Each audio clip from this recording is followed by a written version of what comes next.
And hopefully everybody can hear us. We have a great panel.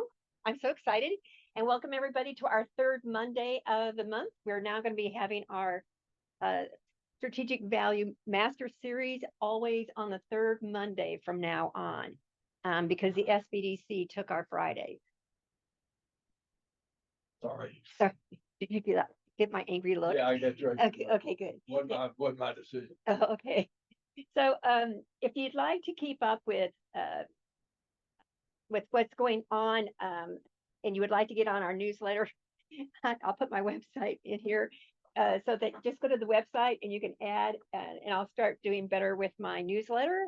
Last month I was not very good with it, so I do apologize to everybody. But thank you everyone for moving with us from Friday to Mondays. So we're going to stay on Mondays from now on for the rest of this year and all of next year. We'll be staying on the third Monday, and we'll see what happens. So glad to have everybody here today. It's going to be a lot of fun. We have a lot of fun with this. And I'm just so glad to have this great group of panelists today to join us. Everybody knows Bill Thompson. He's with the SBDC. And we have Matt and Dylan and Jennifer with us today. And like we always do at the end, what we'll do is I take notes during it. And then if we mention anything, we send out an email later on with any of the notes, or like someone mentions like the business model canvas. Well, then we'll send them a link to that. But we'll have all of your contact information on there and your LinkedIn, so that if anybody wants to connect with you later on to ask questions or anything of that sort, that they can do that. So, so today what we're talking about is we're going to be talking about funding, right? I mean, all small businesses, right? Immediately. Well, all right. So like all of you, and let me go talk about these people's experiences first, because I think that that's going to be so important, especially for everybody that's listening here today. But Jennifer is a CPA. No, You work, but you do CPA type. I'm a financial advisor. Yes, financial advisor. Yeah. I always want to put you in a CPA for some reason. But, so she's a financial advisor. So she's always working with people, talking about financing. Dylan. I'm a turnaround management consultant. I work with Metalwork Advisors. We're a boutique turnaround firm, so we help companies experiencing distress.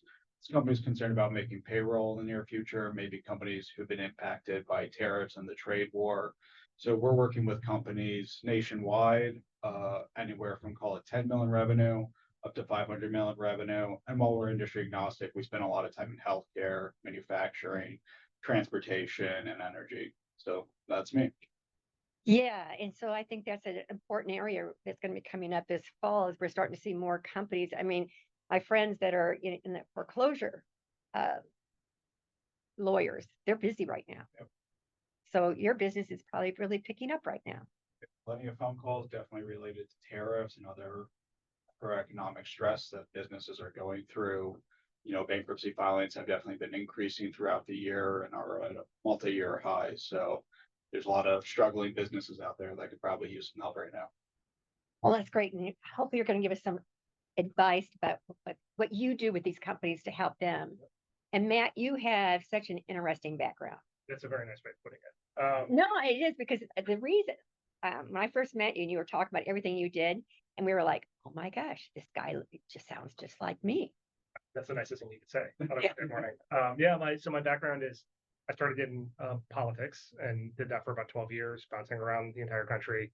But it really gave me an entry point into the nonprofit sector. And so I've been a nonprofit executive director twice at a permanent level, where I've launched a statewide nonprofit in Texas and then a turnaround chamber of commerce executive director role. After doing that, I bounced around in the startup scene a little bit while still kind of giving back, and worked at a place some folks have heard of called WeWork. And that was the worst job I've ever had. And I'm happy to speak for anybody, and even though with the disclaimer. And for the past 10 years, I have had a boutique consulting agency called Blue Sky Partners. It's blueskypartners.co, not .com, where we help nonprofits and social impact companies really get started and think about strategy, operations, change management, management consulting, where I have dabbled in sort of an interim role for other nonprofits.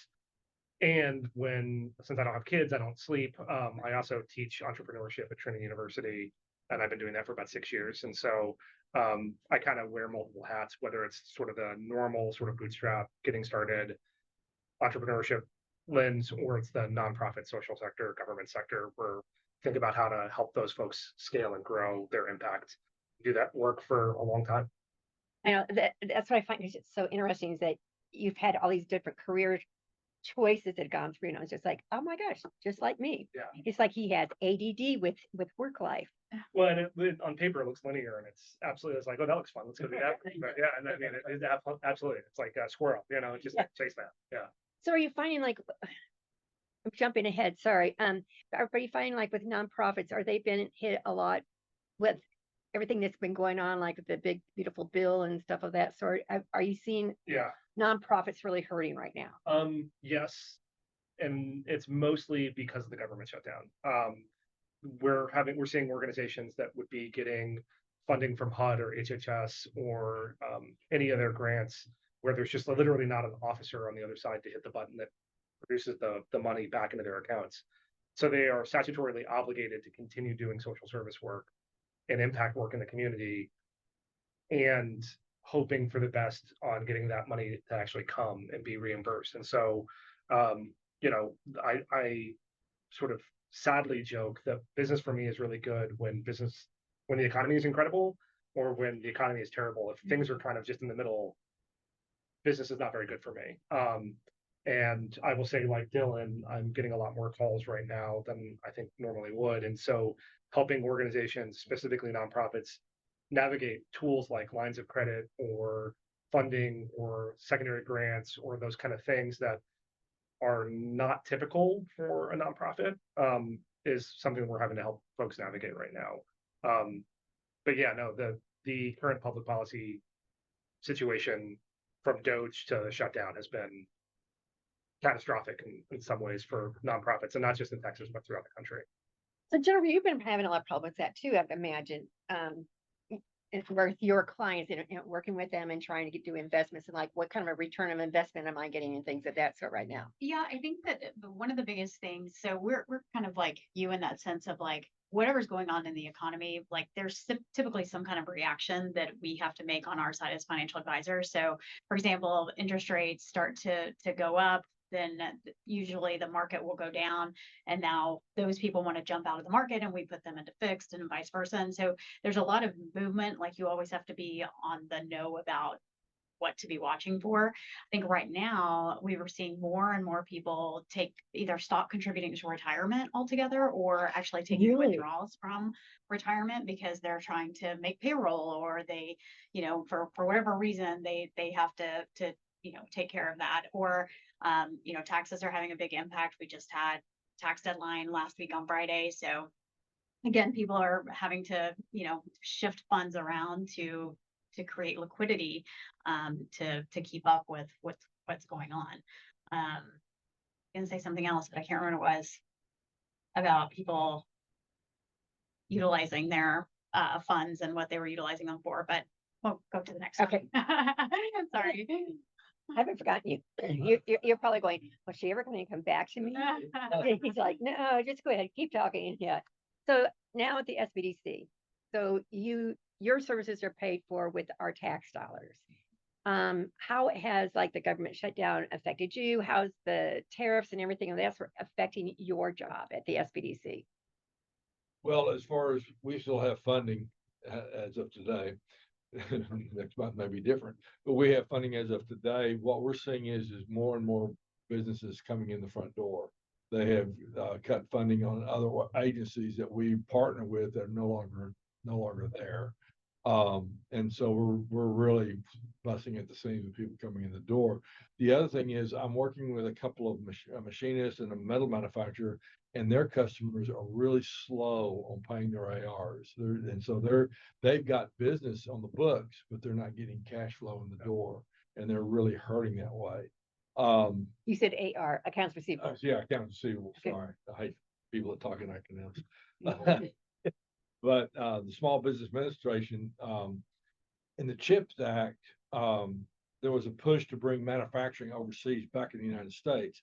One of the problems is SBA does not have a funding mechanism for that.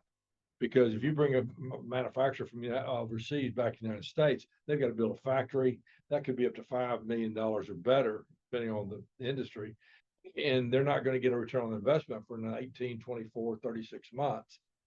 The SBA has recently come out with a pilot program called Permanent Working Capital, 7A loan that's up to $5 million, it's 5-year term.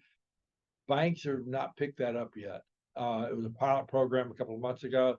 They've made it permanent, but I'm having trouble finding banks that have got experience with it because I'm wondering what the terms on it, what the qualifying terms on it.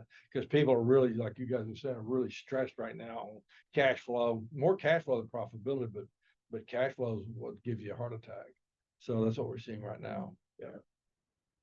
I mean, cash flow is the biggest issue, right? And if we're looking at it even to small business or the social sector side, this kind of goes back to like the government reimbursements. Like the sort of joke is if you work with the government, you're going to get your money for the most part. Like you probably 90% of the time, you're just never going to get it on 30-day terms. Like you're never going to get it on that 30. And so then how do you have the cash reserves? And so what we're seeing right now is a lot of folks stockpiling cash, which then means the cash isn't working for you, which then means you can't grow or build. Right. And so like those kind of things is like, I mean, Dylan and I talk probably more frequently than I talk to a lot of folks, and that is that like people are just stuck. And so figuring out a business model right now or tools where you can get unstuck. And some of it's really simple. Like everybody on this call like should have a high interest savings account, right? There's no reason to have a 50, 60, $70,000 in cash not in a high interest savings account, even if it's only producing 3.5%, 5%. I mean, that's a credit card payment, right? Like that just became free for you, right? And so thinking about those like other tools are really, really helpful. Again, whether it's nonprofit, for profit, or some hybrid of the two, right? Like those are the mechanisms that people need to take advantage of. What's interesting is one banker I was talking to, they're not pushing loans now. They're pushing on their checking accounts are offering, business checking accounts are offering interest, which they've never done before, trying to get people in the door as opposed to trying to focus on loans, Right? Business loans. Wow. Interesting. What's going on? Okay, so maybe we'll go back to my question. I actually had questions prepared for today. What do I want to start with?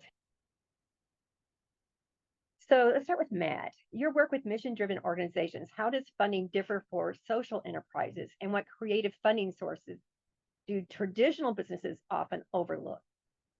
I think the biggest one is actually the government grants and foundation grant pieces that people don't look or research for, right? And so what I mean by that is like there are things like SBIR, and I don't know what SBIR stands for. If you look it up, you'll find it. I don't know about Yeah. about.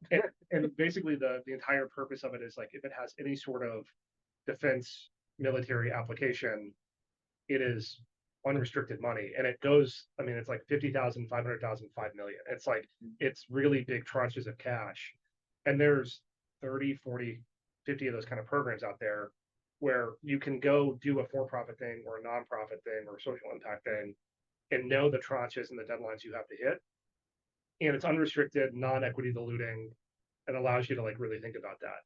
Now the difference is those applications are really, really, really hard, right? Like there are consultants that exist in the world just to help you write those grants. The So SBDC has right. somebody that helps with SBIRs and SCTRs. Thank you, Natasha, by the way. Sorry. Yeah, we do. What's interesting on the grants front, on the in Austin, the last couple of years have been a Department of Defense has had a convention here, all about SBIR grants, and there are like 19 federal agencies at that thing, including Department of Education, Department of Agriculture, all the Army, the Navy, the Air Force, Marines, Homeland Security, FBI was there, and I'm sitting there going, why am I here? Yeah. Because I don't play in those deals. I talked to my boss, and he goes, a lot of those government agency will fund on phase one SBIR grants for proof of concept, but they won't necessarily take it on. Right. And so if they have an IP out of this that the government's paid for and the government pick it on, then we come in and try to see if we can help monetize the commercialization of it, if the government doesn't pick it up. Well, just to give you a little background on the SBIR, STTRs, that was a bill that was signed by Obama, that any agency, I think, have got over $1 billion. They had put so much money aside to help with innovation, to help start businesses. So SBIRs are usually with they have to have an affiliation with the university, with the SBIRs. The STTRs, they don't necessarily need to. But there's more money in the SBIRs than there are in the STTRs. I'm a reviewer for the SBIR.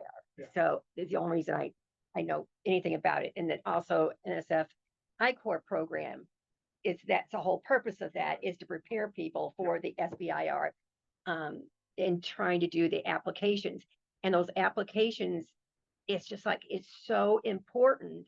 You know, we were talking earlier before we got on camera about talking about business plans and things of that sort. But when you get to that point, the whole point is when you get there, you need to really understand that business model, if it be the lean model or even the business model, but you really understand what that product market fit, which we talked about another time. We've talked about that this year sometime. Can't remember which month it was now. But that's so important to get. If you don't understand your business, you're not going to get there. Anyway, I interrupted you before you finished your question. Well, so the other thing I want to go back to on the SBIR side is, yes, it has to be university connected, but this is where like we play at Blue Sky Partners, which is like social impact, right? And that can be pretty loose. So if you've got an idea or a concept, the amount of university like unutilized commercially licensable technologies that they have that may be outdated or just underutilized, that where you can go to University of Texas or University of Virginia or one of the SUNY schools or whatever, like to go get that licensing rights. The universities will clamor to get that partnership, which then qualifies you for SBIR, because then the university can get the upside with none of the downside of the revenue. So it's as my friend puts it, a hat on a hat, right? And so exploring those kind of things are really, really helpful. And knowing that it's non-diluting, it's, you know, $50,000 to basically start. And the best part about those is like, you may not realize that it's something that has a military or innovation technology like purpose, but there are things inside of at least previous administrations where energy, like safety, right? Because the number one cause of harm to our soldiers in Afghanistan and Iraq was literally being in convoys from point A to point B to distribute oil. So if you made that safer, if you reduce the amount of time that needed to happen, that would make for a military technology. Same with water reclamation, same with solar, same with concussion protocols, right? Like there's so many things that you might think, oh, this has like a thing that could be helpful for athletes that also has a military application because of health and safety. So, you know, I also want to acknowledge that someone asked the question about like, does SAM still have a net 30? And one of the things to think about on sort of the funding mechanisms is if it is in an escrow account and you can pull out of that escrow account, which they don't call it an escrow, they call it like a reserve fund, then your SAM account can still pull that money through. If it requires a report to be verified, as long as there's a government shutdown, no, the answer is no. And it requires a human and those are non-essential staff. So if you have SAM accounts and that money isn't holding and deployed already, yes. If you don't have a SAM account or you do have a SAM account and it requires human oversight, the answer is no. And that's just the nature of what it is. And I think from last thing I heard, the expectation is that this government shutdown will last at least 45 to 60 days. Oof. Yeah, I mean, systematically, there's no votes in the House this week. Yeah. So it will last at least 35 days. There's just no other way. Wow. So, But you brought something up really important, I think, Matt, that we haven't talked about in the past, but I think it's something that's very important, is going to universities and getting some of their IP. Because as you were talking, when I was teaching a business plan implementation class, no, it was the class that we were teaching, the consulting class. And we were using Texas State IP, and it was before the pandemic. And one of the things that they had that the students were looking into to see whether or not there was a business for was that it could tell if your eye was alive or not. And that was before the pandemic. And they couldn't find anybody that really cared to see if someone's eyes were alive or not. But that is like an IP the university at Texas State owns. Texas State last year had 38 different IPs that were filed with the university. And what I will do is in the follow-up email, I will give you like at least UT and Texas State of who you can contact to get some of that IP information. But UT has over 200 in just the healthcare IP. So UT has a lot of different things. So for anybody that's really interested in trying to start a business and you don't really know what you want to do, universities' IPs are a great place. So I'm so glad that Yeah. you brought that up. Thank you. Dylan, from your turnaround experience, what are the early warning signs that a company's funding structure is unstable? And when do they need to be reaching out to you? That's a good question. So when we're getting called, and the first kind of things we're looking for is risk and liability. So on that very first call, we're trying to assess two main things: personal risk and liability, and then on the corporate side as well. So on the personal side, we're looking for things that could potentially endanger the directors and officers, that if the company went away for some reason, these things would still live on and need to be dealt with. So we're talking about improperly administered 401k plans, accrued payroll taxes, payroll itself, are all things that are considered to pierce the corporate veil, that legal entity structure won't protect the individual. On top of that, we're also looking for personal guarantees on any loans, especially those pandemic era idle loans that tend to have personal guarantees on them. And so that's the first things we're looking for, because we know those are high priority and they need to be addressed whether we get retained or not. On the corporate side, there's kind of two things we're looking for. One is about solvency. Is the corporate entity itself considered solvent? So there's two legal tests that the courts use to determine this. One is cash flow. Are you paying your vendors on time? If not, the entity is considered insolvent. The other one is from a balance sheet perspective, where if your liabilities exceed your assets, you're also insolvent. And the reason why we're looking at that is that once a company enters that zone of insolvency, their legal requirements expand. So directors and officers know their fiduciary duties already to their stakeholders, but then once they're insolvent, those fiduciary duties extend to their creditors as well. So they have to act in the best interest of the people they owe money to. Once that happens, you have things like preference payments and potential fraudulent conveyances when they're making their normal accounts payable that, could induce some more liability to the entity that we want to make sure are addressed appropriately. The last thing, and probably one of the most important things we're looking for, is merchant cash advance loans. I've seen these things with 40% interest, 60% interest. Really? People and business owners think it's a lifeline, but really nothing will put a business into bankruptcy faster and more reliably than a merchant cash advance loan. Yeah. So we want to get them out of those as soon as humanly possible. So, Should they talk to you? So we have great question. I mean, yes, thank you. we're talking about alternative financing, and I think the best thing you can do for oneself is to give someone time, right? So we had one client where we did an emergency capital raise. We were able to backstop in 6 weeks and get them some money to close a full financing round at 8 weeks. But really, the sooner the better. If you're concerned about making payroll, give yourself at least 90 to 120 days. But if you're planning on doing it by yourself without any outside support, 4 to 6 months. You want to get those financials in order, get them to GAAP standards. You want to get your valuations done on whatever collateral you're going to use for those financing agreements as well. So these things take time. You don't want to wait for the last minute to ask for help, because at that point, your options are very limited and the likely of having to go into bankruptcy increases exponentially. And you work with the businesses once they go into bankruptcy as well? Yeah, we try to help companies as soon as they become distressed and have concerns. We can take them through a restructuring process, including a bankruptcy process, but we'll tell you it's very expensive, but it's also very powerful. So I would do performance improvement project, get you back to profitability, do an emergency capital raise if necessary to get that liquidity in the door. Ideally do, if we have to, an out of court restructuring process to handle any liabilities so you don't have to go through any sort of court process. Wow. So sooner the better.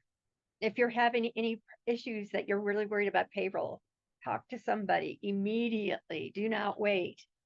So we had a question. He's asking the range of how expensive is very expensive. So our last client was a 32-bed inpatient hospital.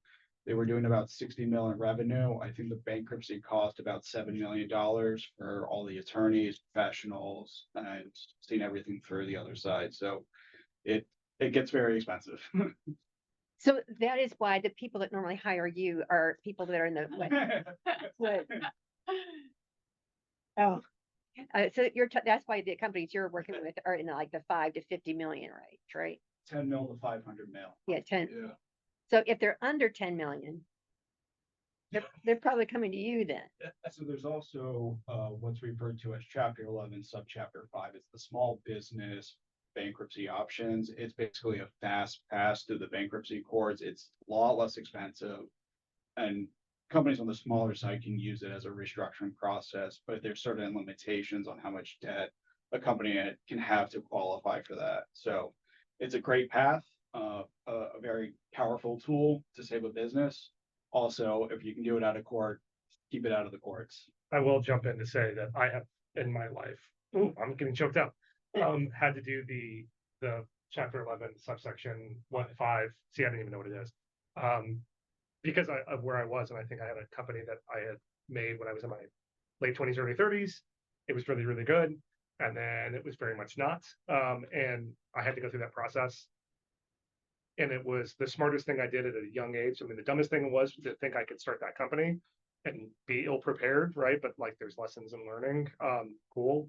But I mean, if that happens, that is what has to happen, and don't be afraid of it. And that's one of the things I think as a person that teaches entrepreneurship, I think that actually makes the United States sort of system of capitalism actually good, is that like we do have bankruptcy. It does not exist in most countries. And it's not a hall pass, right? But it is like, you've got to go do what's right, and you have a process by which to do that.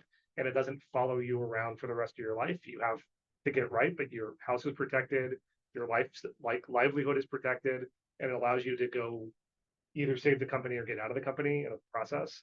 So there's the chapter 11 subsection 5, which I just learned what I did when I was in my 20s. And then there's the Dillon path, and both are real legitimate paths. Yep.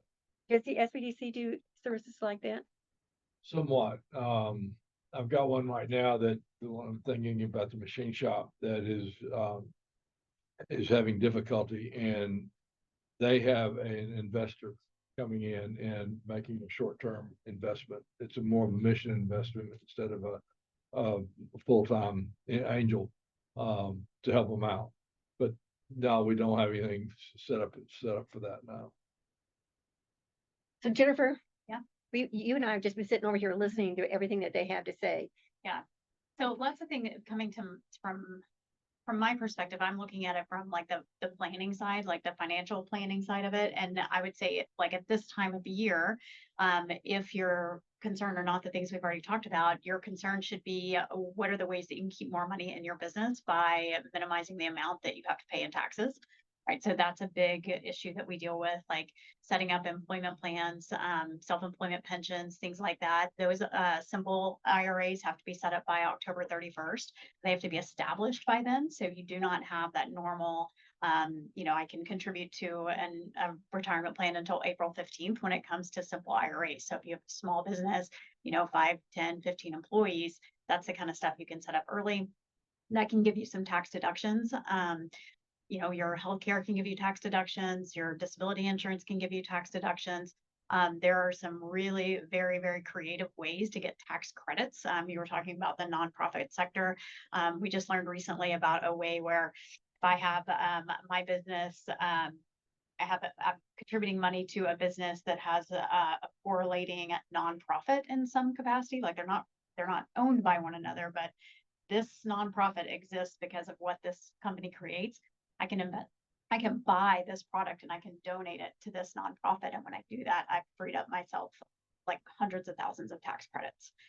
So those are just new things that I have learned about that I think just a great way to keep small businesses money in their pockets. Cool. Wow. This is not where I thought any of the discussion was going. When we were sort of coming up with this, it was like, wow, this has been so interesting. So where do I want to jump to? So risk management, is it too late to be talking about risk management right now? Never do. And always Yeah. risk management. Yeah. I mean, especially with everything that's going on, what are some of the suggestions that we can make for the people that are here, that are listening? What kind of steps can we tell them that they need to start doing right now to help them avoid getting to where they're going to be needing some loans and coming to see you. I have one thing that popped up just talking about like the net 30. I don't sell this type of product, so I don't know all the details, but I'm connected to someone who does. But it is an insurance product that you can buy that would actually pay at the end of the year. If you have a lot of outstanding accounts receivable that you're supposed to come in, then it will pay insurance. You can claim that on the insurance, and the insurance will give you that influx of money to take care of that. So I will definitely get the contact of that person and get the name of that, and get it to the group, because again, I don't sell it. I only know this much about it. So, but hearing that, I was like, oh my gosh, that's exactly what people may need at this point in time. Well, let me start by sort of doing a definitions thing, right? So I just literally wrote about this in my newsletter, which is why this is kind of front of mind, is How would people get on your newsletter? Matt@blueskypartners.co. Come email me and I'll get you into our newsletter, or you go to our website, blueskypartners.co. But one of the things in all these conversations, and maybe one of our walk and talks, we talked about like risk versus uncertainty. And those two things are really, really different. And the biggest difference is risk is the thing you know that you can give voice to, that you can mitigate or plan against.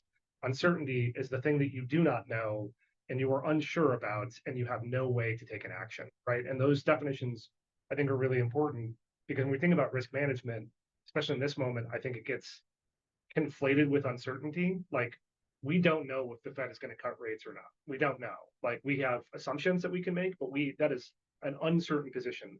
We don't know what the Congress is going to do. We don't know when the shutdown is going to end. Those are all uncertainties. You can plan around critical uncertainties, but risk mitigation is to say, I do know that I have an A&R balance out that's right now, and I know to the penny what that is. Great. So Jennifer gives me a mechanism or a tool to go plan against. I do know that my cash flow right now at this moment supersedes my expenses. Great. I should put that into a high interest savings account, right?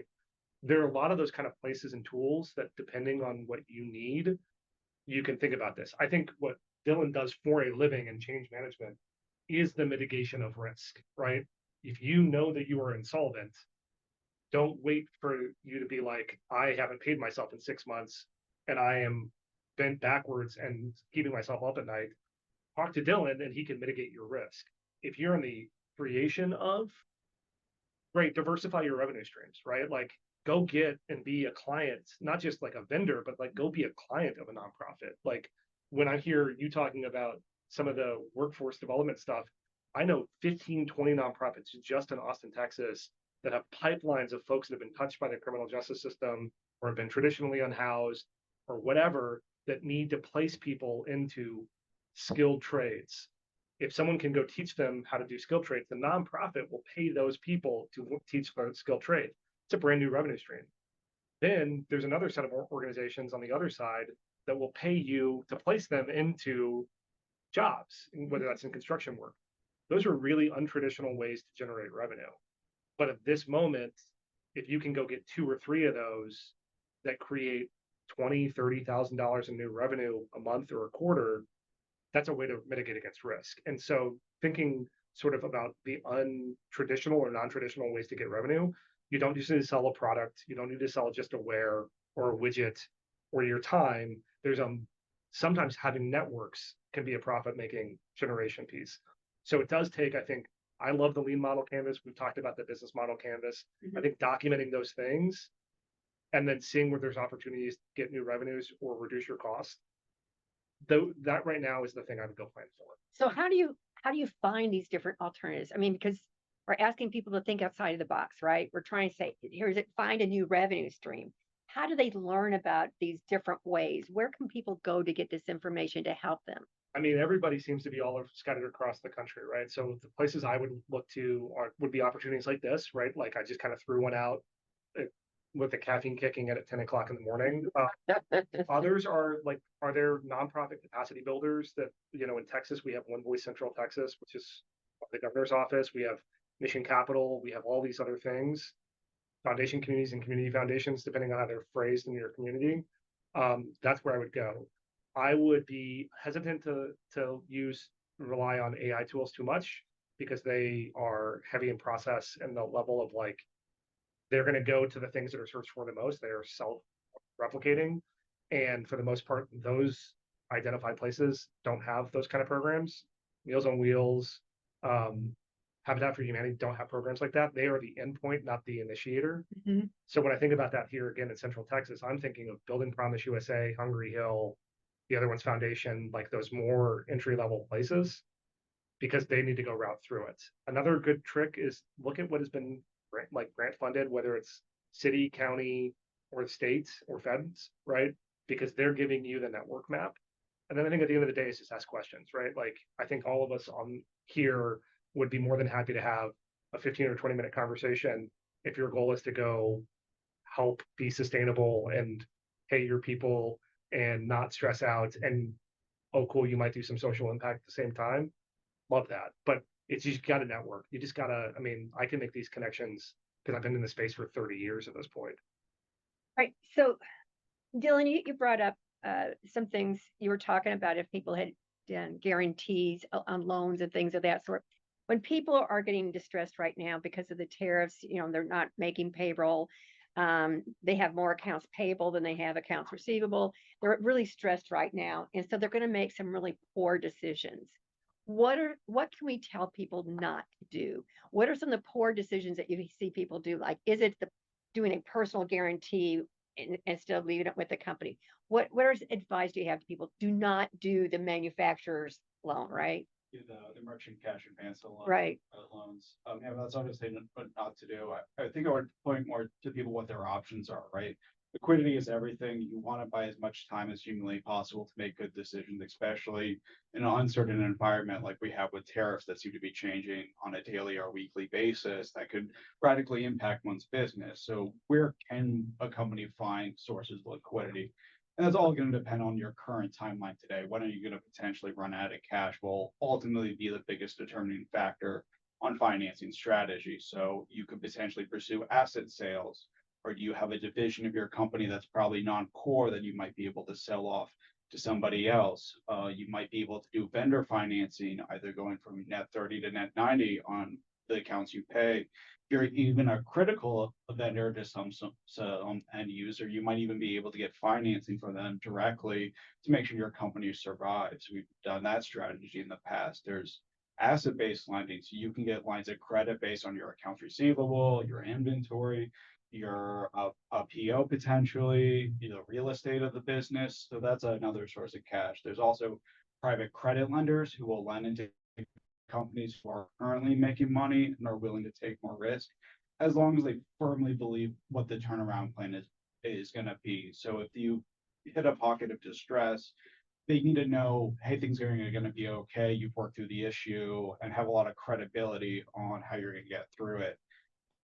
Stuff, you could also take on some sort of equity partner who would invest in the business and grow it alongside you. So there's a lot of sources of potential capital, but all of those might take 6 to 9 months or even more, depending on the situation, how quickly they can close a deal. And I just want to tell a story about this because I think there's some folks that, and myself included, that we say, oh, I do strategy, operations, and change management. Those are the 3 widgets I pull. Those are the only things I do. But I'm almost cursed. But I really need money right now, right? And I go back to this story of the launch of Airbnb, right? And famously or infamously, Airbnb got started during the 2008 presidential campaign. And so they were in Boston for the Republican convention, in Denver for the Democratic convention, but they didn't exist yet. They weren't a real thing. And so the way that they made their money is they were trying to pitch people to trust that strangers were going to come to their house and that you should trust those strangers, and also trust that people weren't going to murder you when you went to their house, was that they sold boxes of cereal. That's it. That's how they got revenue. They sold boxes of cereal where it was either McCain's face or Obama's face, depending on what city you were at. And they sold them for $500, right? And now they're collector's items. If you go Google these cereal boxes, they're worth like $2,500. So I also go back to don't get so anchored in what you do as your core business. If you are really, truly distressed and someone's going to pay you through your company to consult, right, and tell people how you do your thing, take the money, right? If someone is going to tell you that we want a 3-inch hook, but you're only selling 2-inch hooks, and it doesn't change anything on the way your manufacturing is going to go, and you're not getting your 20%, you're getting your 15% margin, go get the 15% margin, right? And so I think what Dylan's talking about is great on the mechanism side too. But when things are rough, or when you're nervous about it, check your door and go get the revenue, right? Sell the cereal box, because then at that point you're giving yourself some runway. And I had another strategy that's kind of the opposite corollary of that is also look for things to stop doing. Yeah. So we would perform something that's called a rationalization exercise. Either be a product rationalization or customer rationalization. Is that you want to look at your business and figure out, once you do the proper cost accounting of putting the overhead expenses to the product line and analyzing profitability, what isn't probably cutting out the way you thought it would. Like, entrepreneurs are most scrappy, innovative, and resourceful people I have ever met, and will always try and find new revenue streams. But if you picked up a revenue stream maybe a year ago and that didn't work out the way you thought it was going to be, looked at your business to see, okay, that actually wasn't as profitable as we thought it was going to be. Maybe we should stop doing it. We find what's often referred to as a Pareto distribution, that in any given system, the inputs are never equal to the outputs. It's usually skewed heavily.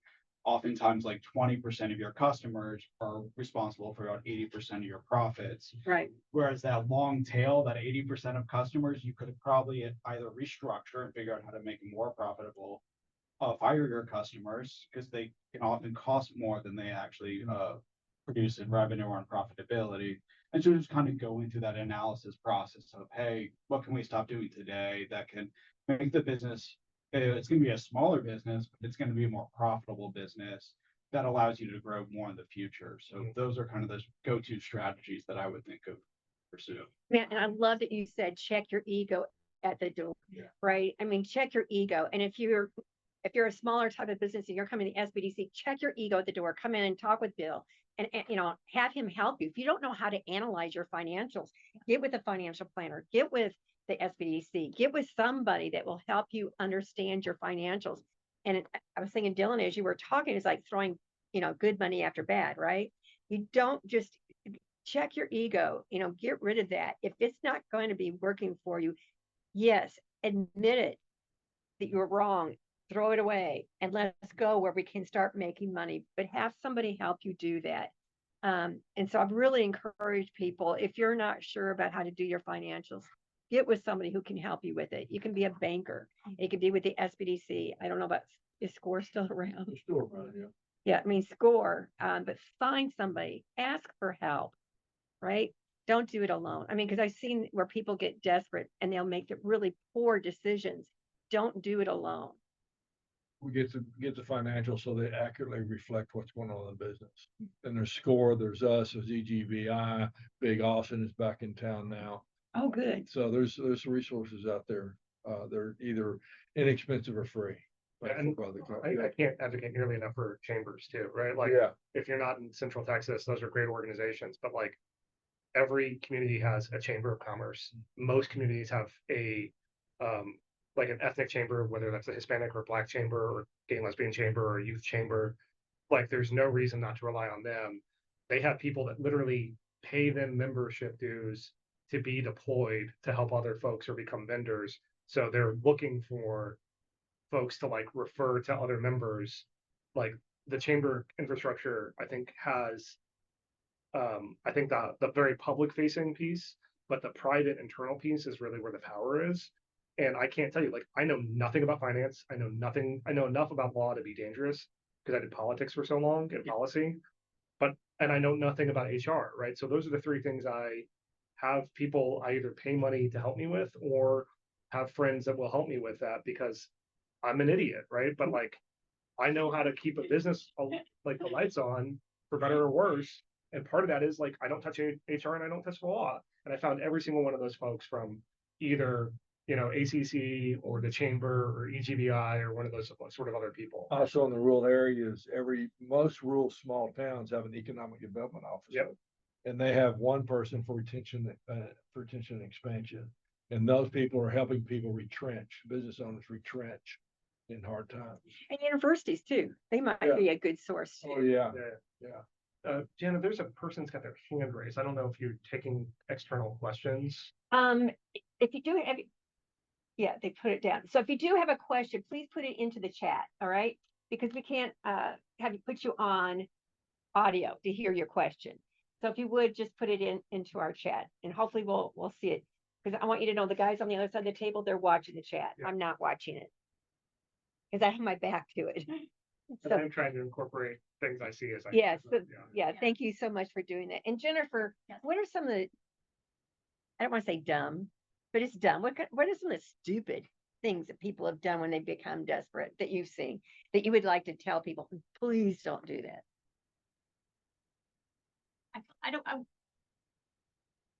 Sometimes our back's against the wall and we have to do dumb things. We'll just put it that way. I mean, Yep. because I hate being like phrasing the question like that feels very judgmental. And I've been there. One of the things I want to reassure most people, like, thank you for sharing your personal experience as well, is that almost every business owner or individual that we meet with has had to hit the reset button on their business or on their life at least once, right? Bankruptcies happen, divorces happen, Yep.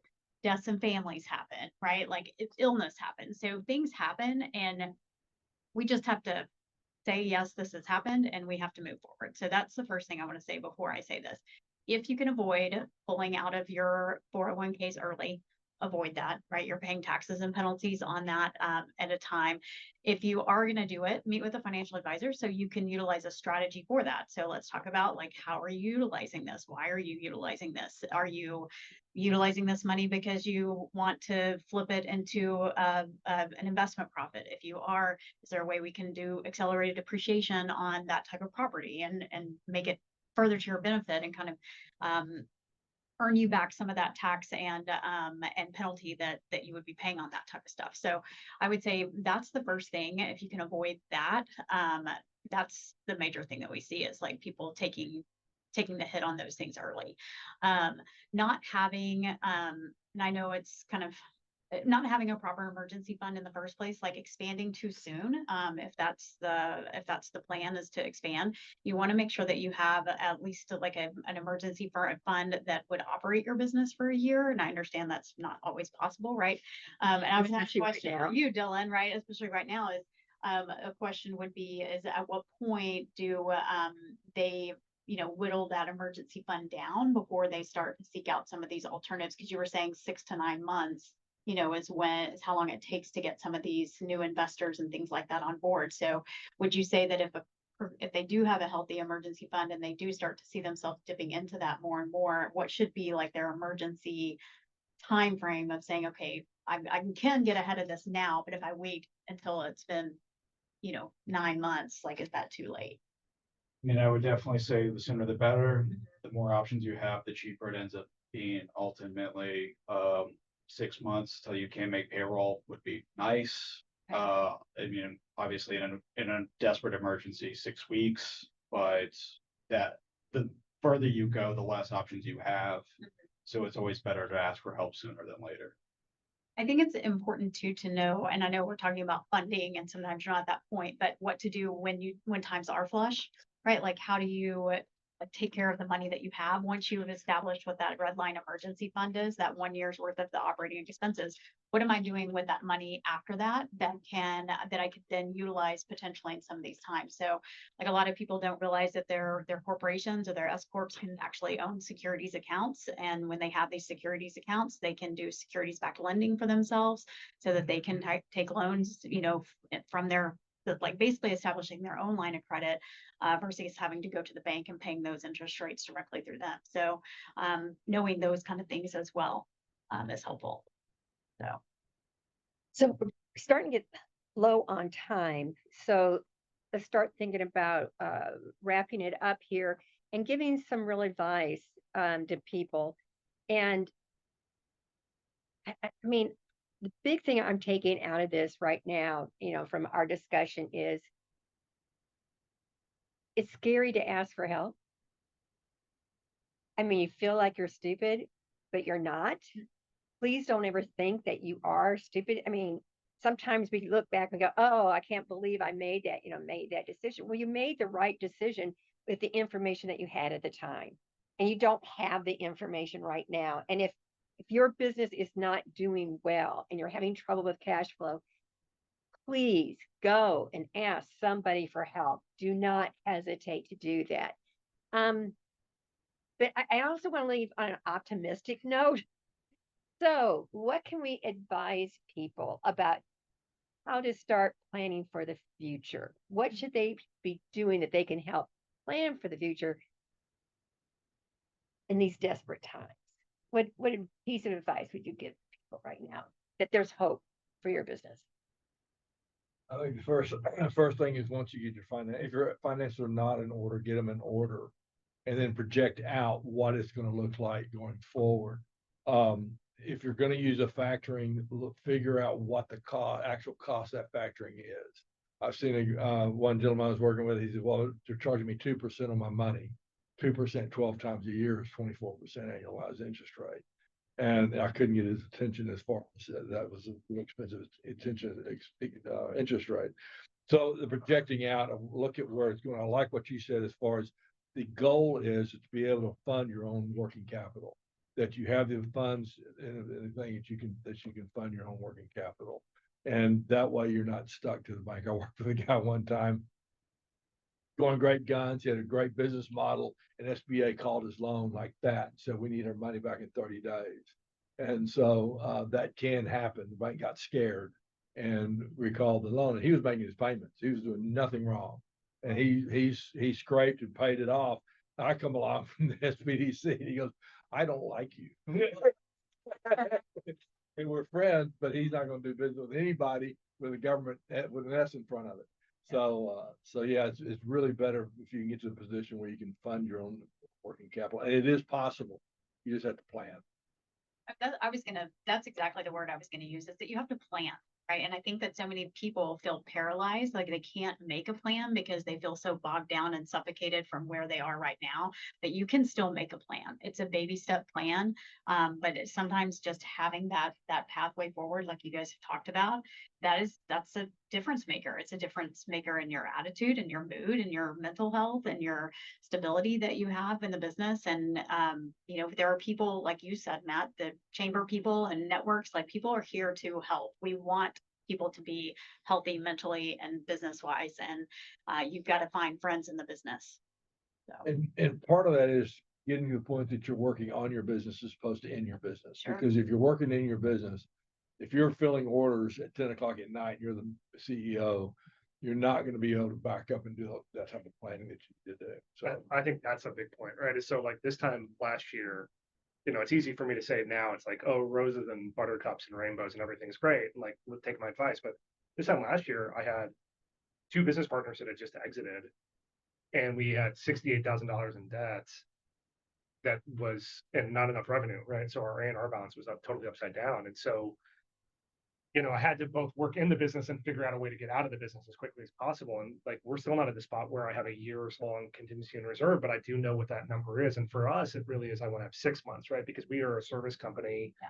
I sell hours and skill sets, but like now I'm at finally the spot where it's like, if I can close 1 or 2 more things, I'm actually solvent to June next year, right? Which is a really cool place in 1 year to turn that around. But I also want everybody like who's here still, like, to know that like it's easy to come to one of these things and go, "Oh, they have it all figured out. They're so smart. I'll never be like that." The reality is like we get into bad spots, right? And so taking the breath, pausing, knowing that like, okay, the solution this time for me when we were in that spot was to pay out my co-founders and to get solvent again, was to not take payroll for 3 months, right? So I didn't take payroll for 3 months, but my team was always paid for. We knew everything that needed to have happen. I knew what my sales pipeline needed to look like. And we started then getting right. And it didn't have to go from no money or some money to no money to all the way back. I throttled all the way down and eased back up. And that really created that opportunity. And so now we have 3 months contingency and reserve. I have to get to 6. And we're building toolkits so that the stuff like we're talking about now, people can just download and then we can become thought leaders. I'm doing stuff like this. but my team is still doing the work. And so that sort of mindset, when you also do get into a spot like this, it's good to say, like, it's not a testament about who I am as a person. I'm neither good nor bad. This is just the spot I'm in. And then give yourself the breath to say, great, I've been heads down, I've been in the work, I've been doing the work in the business. Now I got to transition to get back out of the business and build the business and what that means, and having that deliberate intentionality. Because there's things that we've talked about today. I'm going to go explore. We'll probably talk, right? Because like it'd be great to like put 3 months in and let 3 months be in reserve and 3 months be accruing some sort of, and then playing with those percentages, right? Like, so know that this is just an iterative design process. There's no moral judgment about you or on your success or failure. The people that you idolize that look like they got their stuff together, again, almost cursed. Don't, right? They're often faking it in some way, and know that everybody wants to be helpful. And if they don't, then they can go do something to themselves. Yeah, they're cool people, Yeah. right? Right, yes. Dylan, do you want to close it out with any last thoughts? I'll be the last person to talk to about cheery prediction. The way I get comfort is thinking back to like 2008. It's like, okay, none of us could have prevented the catastrophe from happening, but if you knew in 2007 what the next years were going to be like, having that information, be able to scenario plan, provides a great deal of comfort. Like if you know all the catastrophes and you have a plan in place and how you're going to deal with it, I think that's the best way to decrease stress and have a good reaction to what's going forward. And unfortunately, the economic data that's coming out is, we're starting to lose jobs. That happened in September, minus 36,000 jobs according to ADP.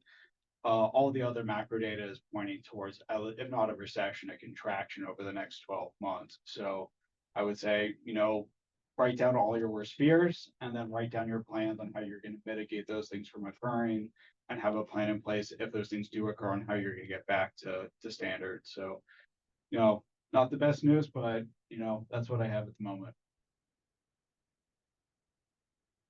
Okay, thank you, everybody. We're at our time. We've gone over our time. Thank you so much for being here today. And in November, we're going to be doing labor pool. We're going to be talking about how to get working with employees. We'll have Brian Levy with us. Brian. Brian's a HR lawyer. He's a lawyer, so he'll be here. Elizabeth Quinnen is going to be here, and she's going to be talking about that. She used to play volleyball for UT. Oh, I know. Yeah, everybody knows her. Yes, I'm trying to think of who else we're having, but we have another great panel coming up. I think Dylan, you're coming back. Are you coming back? Happy to. Okay, because I think you were you could come back? Well, okay. Yeah, we'd love to have you all come back. I mean, because I love doing these monthly things, and we always have so much fun. And of course, Bill will be here because we're using your office. So thank you, everybody. We really appreciate you being here. We know that you have other ways to spend your time of your day, and the fact that you were here with us today, thank you so much.